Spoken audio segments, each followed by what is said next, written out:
जिल्ला प्रहरी परिसर ललितपुरका प्रमुख एसएसपी होविन्द्र बोगटीका अनुसार ललितपुर महानगरपालिका 9 भुलढोकाका सञ्जीव नेपाली र नवलपरासी गैडाकोटका गगन सुनारलाई नियन्त्रणमा लिएर अनुसन्धान अघि बढेको छ।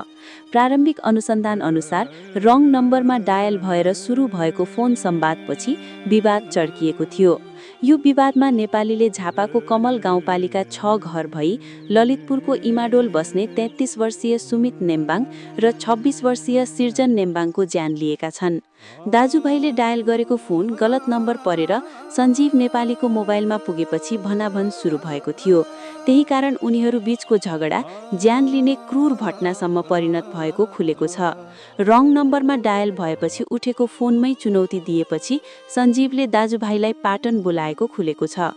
उक्त तनावपूर्ण भेटका क्रममा विवाद चर्किँदा सञ्जीवले दाजुभाइमाथि छुरा प्रहार गरेको प्रहरीले जनाएको छ।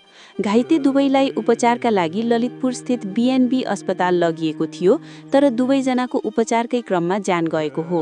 प्रहरीका अनुसार मुख्य अभियुक्त सञ्जीव नेपाली मासु पसलमा काम गर्ने व्यक्ति हुन्।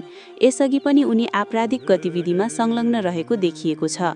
घटनास्थलको सीसीटीभी फुटेज र प्रत्यक्षदर्शीहरूसँग सोधपुछ गर्दै अनुसन्धान जारी रहेको एसएसपी बोगटीले जानकारी दिएका छन्।